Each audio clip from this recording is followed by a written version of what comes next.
am internet Seneweb TV ak seneweb.com ñu jaajëfal leen bu baax a baax di rafetlu ànd bi ngeen di ànd ak ñun ñu fas yéene toog waxtaanaat ak yéen lu yàgg lool jëm ci wàllum actualité biir réew mi rawatina li nga xam moo dukkee ci élection législative waaye surtout daana ci bokk convocation waaye tamit libération bu Bougane Gueye Dany waa gëm sa bopp ci la bokkee moo doon tey sunu gan Omar Dioum moom lay wuyu nekk ci cellule des cadres gëm sa bopp nekk en même temps aussi coordonnateur départemental gëm sa bopp ci Linguère moo doon sunu gan Omar am naa mbégte lool dalal la ci Seneweb TV ak seneweb.com.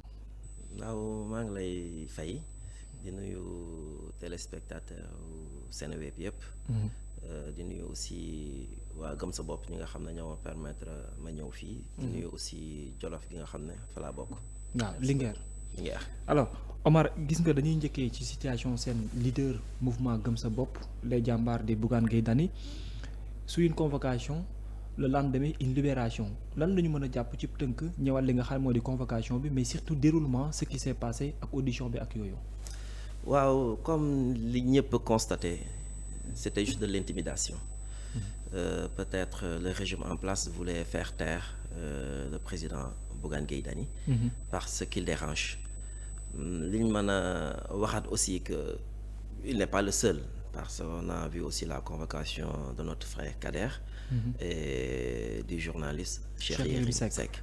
Maintenant li ñuy mën a jàpp au finish man des fois ree sax la may def mooy ndax naka nga mën a convoquer nit nga gàll ci ndoddam deux chefs d'inculpation muy injure publique ak diffamation quand on parle de diffamation il faut qu'il y ait plainte ci biir audition bi le président Bougane leur a demandé est-ce qu'il y a quelqu'un qui a porté plainte ils ont dit non wala ndax procureur wala le procureur s'est autosaisi ils ont dit non d'accord mu ne leen injure publique donc man dama doon wax sax sama gars yi ne leen dans le code de la procédure pénale de PASTEF fen mentir égale injure. D'accord ñoom loolu lañ ko wooye léegi bi ñu xamee ne loolu lépp mun ça ne tient pas la route léegi le président avait signé le procès verbal parce que nee na lii ma wax lépp maa ko wax. parce que dañ ne ko da nga weddi chiffre premier ministre. te chiffre premier ministre FMI moo ko njëkk a weddi. d'accord léegi bi ñu demee ñëwaat indi seeni kayit. ne leen léegi dàq nañ injure publique. daax na diffamation maintenant dañ lay toppee diffusion de fausses nouvelles mu ne leen man yan nouvelle laa joxe mooy bi ñu ko notifié le garde à vue bi moom laa wax mooy motif bi ñu ne ko diffusion de fausses nouvelles mu ne leen yan nouvelle laa joxe li ma fi joxe du nouvelle ñu ne ko léegi vous allez signer le procès verbal mu ne du ma ko signer d'accord noonu la demee léegi man je me demande yow bu fekkente ne dañ lay déférer procureur moo war a demander à ce que ñu déférer la ci li ma jàpp d'accord léegi pourquoi procureur demander à ce que ñu defee ko rek ko bu fekkente ne c'est le cas ba pare mu àgg mu bàyyi ko pourquoi mënuñu ko woon bàyyi directement au niveau de la police man c'est la question que je me pose. donc moo tax man la c'était de l'intimidation. te nag dem nañ ba ci biir xam ne Bougane moom xalu tàng la boo ko téye di nga ko baax. waaw. d'accord alors compte tenu de tout cela les gens dañoo yaakaar que ne politique moom moo laaxu ci mbir mi. et que contexte bi également non seulement ça a été favorable pour Bougane mais ça a été défavorable pour le gouvernement est-ce que vous faites le même constat? Effectivement politique moo ko laal parce que ñu dem on est à la veille de comment dirais-je de la campagne amul dara c'est-à-dire que amutoon lu ci yàkkamti en plus Bougane président Bougane kañ la def conférence de presse am.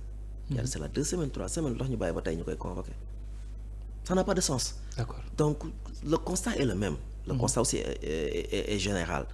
Pourquoi convoquer le président Bougane téye ko te li may wax chef d'entreprise la wax na ko dem ci conférence de presse am li mu doon xalaat mooy njaboot gi war a toog seen fourniture d'école war a taxaw ñi war a fay seen courant war a fay salaire yi nga jàpp un chef d'entreprise loolu c'était juste pour en parallèle xaw a comment ça s'appelle encore nu ñu koy waxee ci wolof xaw a téye liggéeyam ndax ki nga xam ne il a plus de 2000 employés kooku tey boo ko téyee da ngay pénaliser 2000 familles. D'accord alors dans le sens de l'élection législative aujourd'hui gis nañu investiture bu taxaw dans le point de presse de Bougane Gueye Dany tout comme également bi muy dem certains d'autres alliés yu ñëw également allié wu ak moom est-ce que cela am na lu mu yokk ci ñun wala ndax nekkoon également mbetteel même si entre-temps vous vous êtes coalisé pour aller dans une élection législative.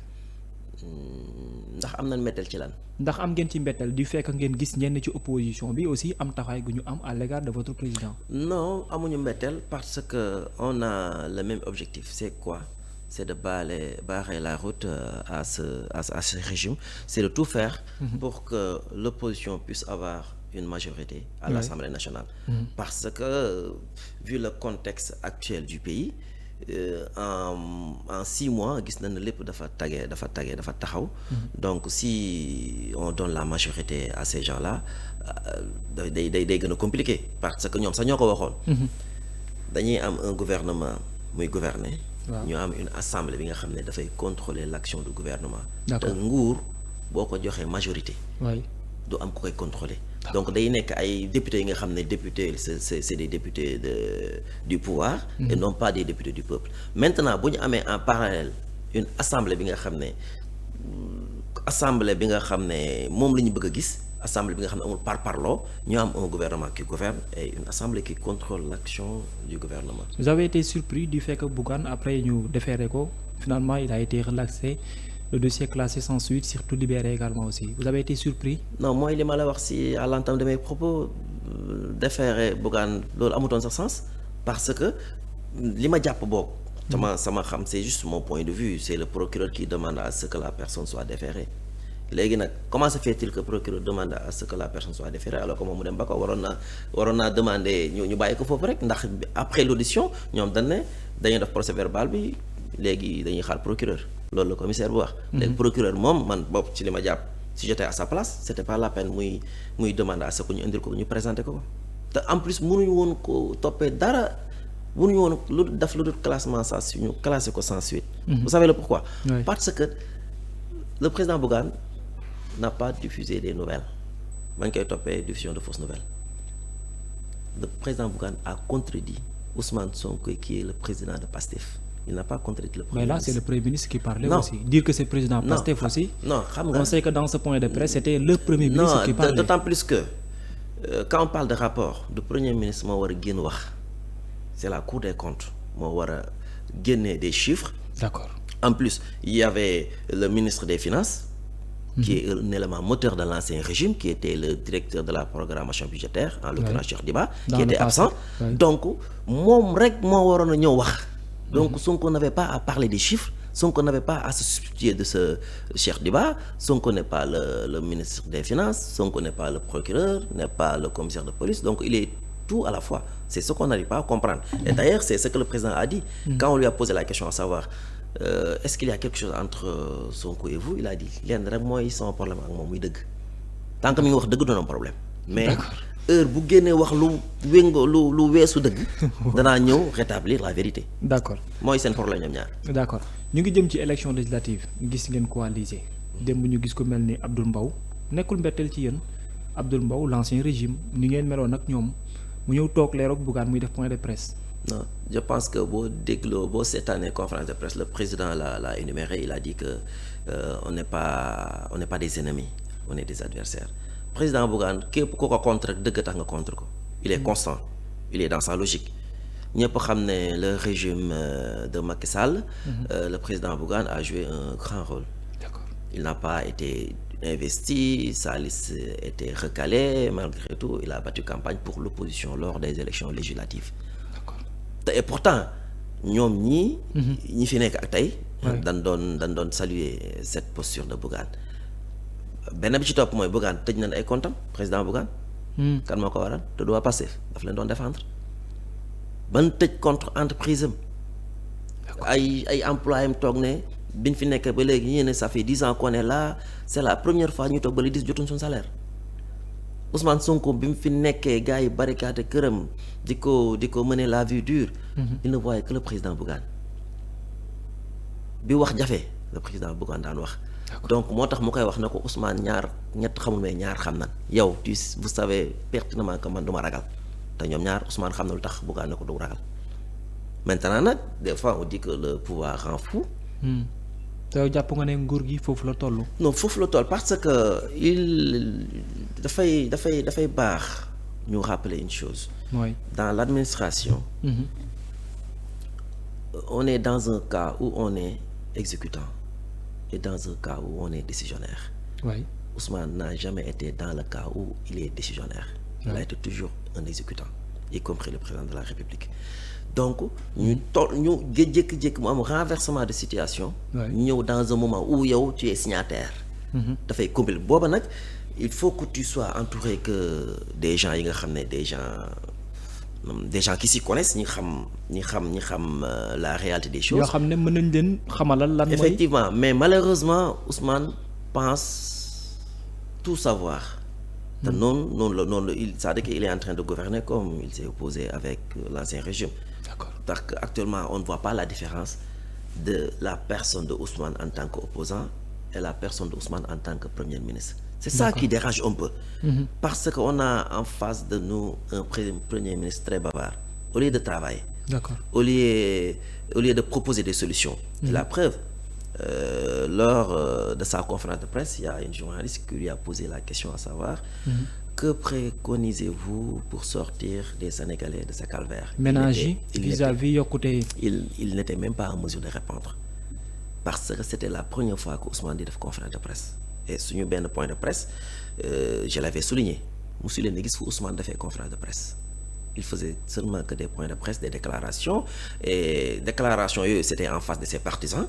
Mais Ousmane taxaw rek nga koy poser question. non mais comme tout le monde yéen ñii léegi noonu. non da ngeen di ñëw wax la ngeen di wax. vous savez pertinemment que un point de presse c'est juste une déclaration. mais la conférence de presse c'est une déclaration suivie de questions. non yéen leader politique yëpp léegi noonu ngeen di def. da ngeen di ñëw wax non mais le président Bougane ku ko xam ne su ma ne le plus grand communicant mais c'est l'un des plus grands communicants de ce pays moom doo ko gis mukk mu wax ban na ko li nga waroo koo wax. wala mu wax ban na ko indil ay preuves muy xiini ay rapport mu naan la IGF ak IGE mais lépp lu mu wax il prend des preuves la preuve bi mu demee quand il est allé déférer sa convocation les gens pensaient qu'il venait avec les mains vides mais il est venu avec des preuves parce que quand on accuse quelqu'un il faut s'armer de preuves. D'accord loolu mooy suñu seule différence ak ñoom il parlait sans apporter de preuves il parlait dans le vide comme si que concert lañ nekk wala tour de famille.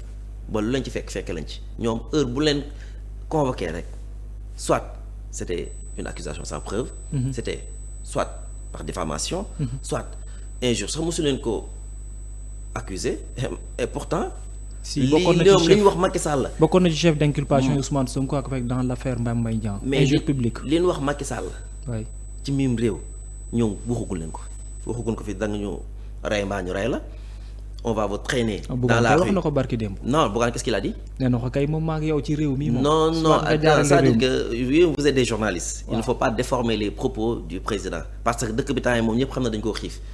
président Bougane n'a jamais dit à ce régime que da ngeen may rey mbaa ma rey leen on va vous traîner dans la rue comme Samuel Doe et pourtant Ousmane l'a dit. non j'ai pas dit ça ce que je dis c'est simple je dis que ni Bougane a dit que ni Sonko réew mi lu mu la jaral dina ma ko jaral soit nga rey ma wala ma rey la wala réew mi jaar ci yoon. loolu wax na ko est-ce que Bougane a dit que da nga may rey mbaa ma rey la. ah waaw d'accord. non je vous ai posé la question parce que. télé lañ nekk non man xam nga li ma lay wax. non wala kun ça veut dire kun si bu kun point de presse bi. non dama ne la est-ce que bu président Bougane lii nga wax la wax da nga ma rey mbaa ma rey la. non mais xanaa kun suivre point de presse. non damay laaj. non mais man maa la ko wax kay man. d'accord xanaa naa la kay. man li ma lay wax kay ci point de presse la. moom moo ko wax ci point de presse am point de presse je suis là. je suis présent. non parce que nee na ko réew mi lu mu la jaral pour mu dëng man jaral na ma ko pour mu jub. kay loolu il a dit. voilà soit réew mi dina jub wala soit nga rey ma wala soit réew mi ñàkk a jub moom principe am la. kon yaa ngi changé soit nga rey ma rey la. non mais moom laa lay wax exactement c'est-à-dire changé wu ma dama la expliquer les propos de Bougane tels qu'ils ont été. c'est-à-dire pour dire que ni moom il a un engagement pour dire que ni réew mi dara du ko soppi ba lim ci bëgg du am. effectivement très bien loolu laa la bëgg expliquer alors on passe un peu vis-à-vis de ces élections législatives il y a certains qui l'ont dit avec grande surprise Bougane classé 11e position dans une liste où il est dans une coalition. Hier il en a expliqué mais est-ce que vous qui êtes des partisans de Bougane amu leen ci surprise un tout petit peu du fait que ñu positionné ko 11e position ci coalition bi mu bokk ak Barthélémy Diaz Khalifa Babacar Sall Pape Djibril Fall ak Anta Babacar Ngom amu leen ci surprise. non du tout dans la mesure où le président reste dans sa logique il n'est pas intéressé par des postes de député il a dit son objectif c'est de tout faire pour que ce régime n'ait pas une majorité. D'accord. Il a dit il a redit. benn bi ci topp mooy il a expliqué clairement nee na leen yéen jiitu leen foolee ma teg baax na. kon li mu doon wax au début ci loolu la nekk. nee na dañu teex suñu ego. parce que dëkk nag day am fu mu toll. dañuy jiital Sénégal. parce que problème yu liste yu bari problème yooyu. loolu li ko waral mooy c'est-à-dire que yow tout le monde sait que le président Bougane ay nekk di jiite du poste du loolu moo ko intéressé dafa ñëw nekk ci réew mi nga xam ne mu am ndëngate.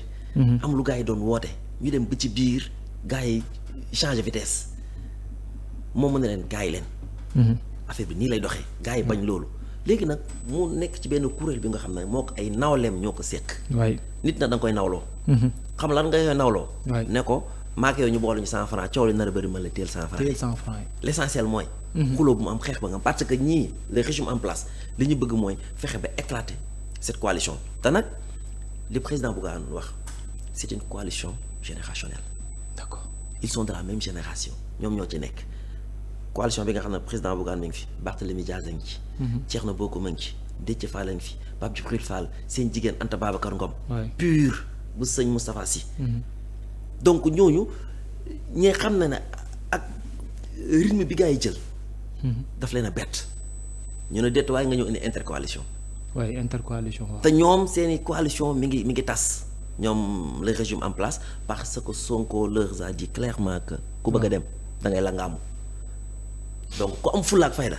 waroo la nga am te képp ku mettre quelqu'un qui a mis sur pied un parti politique ou un mouvement c'est briguer le suffrage c'est parce que vous envisagez de briguer le suffrage des Sénégalais. Mais on ne met pas sur pied un parti ou un mouvement pour di la nga am ci ginnaaw nit. d'accord. Maître Moussa Diop l'a expliqué ku ko xam-xam ne il est constant. parce que moom jàpp na ne li leen Sonko def nee na mu ne loolu àndul ak worma. parce que moom jàpp na ne loolu je vous donne un exemple. waay damay remonter histoire 2017. waaw man su may wax des fois man j'ai pas eu temps contre Ousmane. dama nekkoon ak moom ci Yewwi. Yewwi Askan Wi. j'étais le secrétaire national chargé de la formation et de l'école du parti bu Déthié Fall. d'accord. avant booba en 2017. et Déthié était dans Yewwi Askan Wi. c'est la Yewwi. parce que dama gisoon pratique yi Ousmane di def. comme lu mel ni. je vous donne un exemple. tout le monde sait que le plan PDF. oui. Déthié était l'initiateur. Et pourtant au finish Déthié benn député la am te suppléant la woon. d'accord lu ko waraloon. parce que comme ni gars yi def rek Ousmane noonu la doon def de da ngay ñëw mu ne la monsieur Dioum dama koy def Linguère non Linguère yaa El Malick là-bas damay dem fee mu ne non kooku moom mënut a ñàkk dugg. et pourtant il a dit nee na j'ai défendu la candidature de Dame Mbodj pour mu dugg ci liste yi. waaw il avait dit. parce que dafa nekkoon ci coalition bi nga xam ne dafa doon utiliser ay nitam utiliser coalition bi Ousmane musta indi xalaatam point de presse moo daa mujjee wax nit ñi dañuy xalaat ñëw au finish yekkal ko moom mu ñëw. est-ce que vous comprenez. pourtant liste titulaire yi ñaar la ci amoon daanaka moom ak. non mais dama suppléant yi. ñaata ñoo jàll. moom moo ëppale woon ci suppléant yi département yi ñaata ñoo fa nekk. limal ma département yi nga xool ñan la fa Pastef am département boo ne Pastef am na fa kenn. mais suppléant yi bariwul woon de. non xam nga suppléant yi. titulaire yi ndax moom liste nationale laa koy jàpp ndax. liste nationale titulaire yi quoi. liste nationale yi damay li si ëpp boo gagné plus que tu gagnes plus de département. waay dafay am lu muy répercuté wu ci national. c'est vrai. maintenant tout le monde savait que période boobu Yewwi même ganaar mu ngi ko jiitaloon Yewwi gagné parce que dafay am réew fi muy toll le pouvoir en place bu gars yi doyalee ci yow. dal nañu su Wade dal nañu su Macky mais malheureusement ñii en 6 mois. ci foofu ñoom lañ jàll. pour revenir à la question. dañuy remonter l'histoire 2017. waaw mooy jamono yi Ousmane di am plus forest. Ousmane dafa ñëw wax ak Abdoul Mbaye. waaw à l'époque pour ñu ànd coaliser. devinez ce qui s'est passé Abdoul Mbaye dafa jékki-jékki rek seen Ousmane dem ak listam. sans l'aviser yóbbuwaale liste Ousmane. non sans nekk Ousmane coalition la ñu waroon demee. moom ak Abdoul Mbaye. moo ak Abdoul Mbaye 2017. président waxtaan ba jubóo waxtaan ba jubóo président Abdoul Mbaye dafa jékki-jékki gis Ousmane dem ak listam. bàyyi ko fa moom raison pour laquelle élection 2019 Abdoul Mbaye soutenir Pastef dem soutenir Idrissa Seck. parce que booba j'étais présent. dafa jàpp ne da koo jàmb woon ci moment boobu. amul jàpp de. da koo jàmb da koo trahir. d'accord. parce que su demee ba benn instant bu gis yoon da lay baax il n'hésite pas à t'écarter dem de jël yoonam. d'accord il l'a fait avec Abdoul Mbaye. Yewwi aussi da ngay toog di réunion parce que ñëpp ànd nawle gis nga nit da nga koy nawloo. bu ñu toogee nga ne non par exemple département yi 14 lan non 15. nga ne non 9 département yëpp dama ci am représentant ñaare maanaam soit nga ànd ak moom soit affaire bi éclaté wu. man bu dee man dama bëgg coalition bi gagné waaw mu leer na ma yow da ngaa war a dugg man je préfère ma éliminer mais coalition bi nag na ànd. maanaam xëñ sa bopp pour. c'est ce que le xajal président ñeneen ñi. Bougane a fait. d'accord. mais bu ko neexoon. ak a mën a nekk tête de liste ak koo mën a jiite. bu ko neexoon ak a mën a nekk troisième position. pour dire votre objectif ce n'est pas positionnement. non mais non plutôt il que la a dit coalition. c'est-à-dire que damay juste répéter les propos du président Bougane ndax nee na moom ay poste intéressé wu ko président Bougane bu doon poste intéressé na ko day négocier ak ñii bu doon poste intéressé na ko le régime sortant. ak mënoon a ànd ak ñoom ku dem ba tëj say compte kon c'est parce que yow gaynde nga. mais est-ce que vous n'êtes pas un peu gêné d'autant plus votre leader a toujours crié que ni Khalifa Babacar Sall a trahi toute une génération dans cette même génération vous l'acceptez à l'intérieur ce n'est pas un problème pour vous. non attendez c'est-à-dire que les contextes ne sont pas les mêmes. d'accord. benn ñaar xam nga tey man je donne juste un exemple man j'ai quitté Déthié à cause de Sonko. ah ok. parce que j'ai fait une émission ne man góoma Sonko Déthié laa gëm Déthié ne man li nga wax waroo ko wax. mu dàq la mën na ko rectifier moom mu génne ma ci secrétaire national bi. à cause de Sonko. Déthié Fall. ci secrétaire national bi la ma dàqee daf ma simple militant ma démissionné et pourtant tey l'histoire m'a donné raison la ma ko doon bañal moom lay dund actuellement y a des gens même de son parti qui m'ont appelé pour me dire que tu as raison sur tout le monde et pourtant tey on est dans la même coalition. waaw est-ce que parce que les contextes ne sont pas les mêmes. d'accord tey président Bougane lam doon wax à l'époque est-ce que période boobu lañ toll tey dama la jox beneen exemple Ousmane taxaw fi xaxar Mimi Touré. ah ok. et pourtant ñoo ànd tey. te Mimi taxawul na man c'est pas moi qui gère le candidat de Sweet Beauty. tey c'est elle qui défend Ousmane et son régime. mais est-ce que c'est pratique aussi si vous êtes dans une non alternative. j'ai pas war na mën nekk dit je vous donne juste un exemple. Oui, da je nga sais. vous avez donné le cas de Bougane et Khalifa. oui ma jox la exemple Ousmane ak Mimi. ma ne la est-ce que dans l'alternative yéen aussi war ngeen di suivre pas yoo xam ne. non yéen on n'est vous pas voulez- en train de suivre les pas de Ousmane suivre ko parce que ñun yëgul na sax parce que Pastef a un projet d'accord gëm sa bopp a un programme c'est ça la différence. c'est ça la différence. Ouais. Un projet peut ne pas être réalisable mais un programme c'est quelque chose bi nga xam ne dañ koy suivre bañ na ko booy jàng sa école danaan la programme à suivre oui pour nga mën a àgg fa nga jëm nous on a un programme. d'accord te programme ban nekkoon daaw ak daaw gi ca la nekk ba léegi. maintenant nag comme li nga wax situation yi beaucoup. côté de principe aussi c'est pas un problème. non c'est pas une question de prix ma jox naa la exemple léegi en plus Khalifa doyen la Khalifa nekkul sax ci lycée c'est vrai. doyen la est-ce que vous comprenez. Mhm. donc li ci ëpp solo daal mooy on a un objectif c'est quoi l'objectif barrer la route à ce régime incompétent. am la majorité. te incha allah gëm naa ne vu ce qui s'est passé tout le monde fait le même constat dëkk bi doxul birig teguñ ko ci. mais ndax amu leen 6 mois la fal leen daal la comme résultat. mais ndax ak li fi jot a dàq weesu. dàq nit ñi ak di convoquer nit ñi ba pare ci benn jour ñu ñoomee ñaari nit benn poste ci benn direction ñoom ñoo ko fi defagum. waaw mais après ils ont eu à rectifier également. mais loolu nag wax dëgg c'est des lacunes. c'est des lacunes. waaw mais ak pareillement que situation bi ni mu mel nii ak Pastef mi ngeen fas yéene jàkkaar lool parce que moo génn victoire élection présidentielle yi passé 24,28% ak la coalition Diomaye président est-ce que yaakaar nga ne entre temps ak bu ñu interroger histoire dina fi mën a nekk lu possible que parti au pouvoir mën a ñàkk une élection législative parce que li fi mos a jaar yëpp ñoo am majorité. segam ñoom ñoo ñëw jàll premier tour li mu am Sénégal dëgg la. kon jàpp lépp mën naa am mi benn. waaw ñaareel ba la coalition Diomaye 54% des suffrages valablement exprimés ñoo ko voté. Ouais. C'est pas 54% du fichier c'est 30% du fichier électoral. Et 13% de la population sénégalaise donc il y a 70% qui n'ont pas voté. loolu mooy primo. waaw Secondo. c'est la coalition qui avait 54%. coalition bi. am nañu ci coalition génn bi ci boppam. am nañu ci génn mais coalition bi gëm sa bopp voté na ko y a des zones yi nga xam ne gëm sa bopp a voté pour Diomaye. te ils ne le referont pas. Ah bien évidemment. oui Donc sachez que les 54% c'était pas passif. d'accord C'était 54% des gens qui voulaient se débarrasser de ce régime.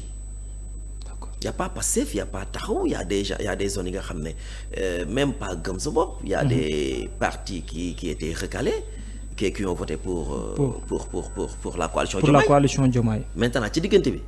même bu dee benn voix ndax fii raw gàddu la de. waaw raw gàddu la dem. même bu dee voix Moussa te yéen Diop bi ngeen tasaaroo ci opposition bi. tamit non non est-ce que non ngeen yaakaar non ubbilu leen gars yi non bunt bi? n'oubliez pas que intercoalition dafa am. waaw c'est vrai. intercoalition lu yu mu bari. gàtt bu dee voix Moussa Diop dana génn 54% yi man mii di wax ak yow voté jiw ma woon waaw damay voté d'accord.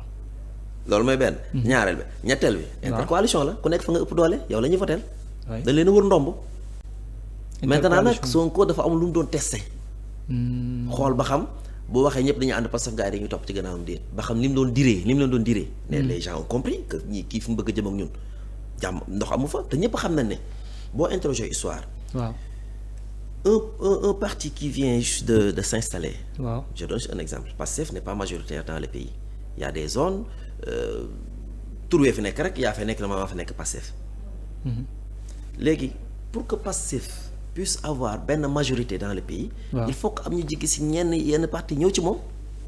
mais li mu am rek Pastef li mu am rek matu 50% des voix xam nga ndax je me fais comprendre. ak maa ngi lay déglu bu baax. c'est ce que faisait Macky Sall dafa ñëw dem wooyu waa Kër Abdoulaye Wade pour mën a am benn assise bi au niveau national maintenant Pastef la mu doon woote naan soxloon ay transhumants ku nekk fa nga nekkoon bala 24 bala loolu c'était de la littérature Ousmane moo la gën a xam ne loolu dafa bëggoon a woon gars yi ne toog leen fa gars yi ñu koy def la cour mais tey département de Linguère ma dëkk y a des maires de Benno ñi nga xam ne El Mali mi ngi leen woo parce que c'est pas le contraire bu doon ñoom ñoo décider par exemple je décide de rejoindre Pastef waaw mais c'est le responsable qui fait appel à ces gens-là mais nag dafa am lu ñu histoire woon waaw ab maire mën nga quitter dem ci parti mais yow rek yaay dem nit ñi moomu leen loolu kay moom lu wér la moom. man kese man mën nga dem loolu benn wax bi may wax waaw. c'est-à-dire que bu ñu focaliser wu ci maire bi jóg ni fii dem na mën fi nga mais dem nit ci ñi mën nga dem ci parti mais ça veut pas dire que ni da nga yóbbuwaale ñi nga am. parce que tamit waaw. nit ñi booy dem da ngay wax lu tax nga ngay war a dem effectivement waaye man tey par exemple ba may jógee ci Déthié jóguma sama coobare bopp c'est vrai y avait un motif valable waaye mais damay sant yàlla ba yàlla booleeg président Bougane bi nga xam ne parce que ne booy ànd nit dëgg la daf lay motiver d'accord dëgg yàlla président Bougane daf man boog personnellement il m'a motivé et du man kese démb rek su ma la wonee sama téléphone y a pas mal de gens qui m'envoient des messages ñii di féliciter président Bougane pour son courage parce que dañ doon yaakaar ne waaye bu duggee buñ ko ñamalee benn 24 heures bu génnee bu ñëwee day changer dina noppi. et pourtant il est resté constant bañ na ko ba nee na waxuma la day lii sax waaye pour wane la kii ragalut li muy wax parce que mesure na li muy wax te xam ne li muy wax tamit wax dëgg yàlla effectivement c'est pas puni par la loi mais encore une fois dans le code de procédure pénale de Pastef waaye fen mensonge est qualifié comme injure injure dañ ko qualifié comme injure d'accord merci beaucoup ndax loolu lañ ko wax bi muy soog a ñëw mais nag dem na ba ci biir xam ne xalu yi moom tàng na seen loxo ñu changé. merci beaucoup Omar Dioum amoon naa mbégte lool si kër yow waxtaan maa ngi lay jaajëfal bu baax ci disponibilité bi surtout. man maa lay sant di la gërëm waxtaan bi je pense que leer na. Ouais. je pense que aussi waxuma fi dara li nga xam ne wax dëgg yàlla su ma génne ñu ne ma comme que temps convocation daa gaaw mais nag di woo Sénégal yi rek. Il n'est pas trop tard de se ressaisir. On peut rattraper le temps perdu. Ouais. Certes gars yi bëri def nañ erreur. ñoom sax xam nañ ko ndax boo xoolee wax dëgg yàlla li président Bougane di wax silmaxa bu yoree bant. bis bu xoolee bant ba lay njëkk a ba. ñoom seen bouclier. yi nga xam ne ñoo doon ndaw ñi marchand ambulant yi dawalkati jakartamaan bi ñu faloo ñoom la njëkk a toroxal. donc nag c'est le moment de se ressaisir en plus ñoom ñoo waxoon ne. nguur soxlul majorité pour gouverner. waaw kon nag nit moo tax loolu kàddu yu Sonko la. kay gor nag li nga naan gor sa wax ja mooy sàmm sa kàddu d'accord ñoom nag wax dëgg yàlla nit ki man wax dëgg su doon man maay Ousmane dama naan leen jox leen opposition bi assemblée d'accord loolu day tax sax ñu wane la yow sa courage fan la toll mais nga wax ba si yàgg nga génn ci te aussi c'est un habitué des faits Ousmane lu la wax tey bu ci xëy mën na ci génn ba set ci wecc moo mën a dugg ci bito li tiir génn a weex fur ba pare nag dalay may lem ba pare boole ak yambu yi jërëjëf Omar Dioum la woon moo nekkoon sunu gan moom tamit responsable politique bokkee ci ñi nga xam ñoo di cadre gëm sa bopp les jàmbaar nekk en même temps responsable politique fa nga xam ne daanaka mu di foofee ci Linguère bokkee ci gëm sa bopp moo doonoon sunu gan jaajëfal leen bu baax a baax yéen ñi doon teewlu jaajëfal également Omar Pène moo nekkoon ci wàllum xarale ki Mouhamed Diallo ci wàllum coordination bi jaa ngeen jëf ñu yendoo jàmm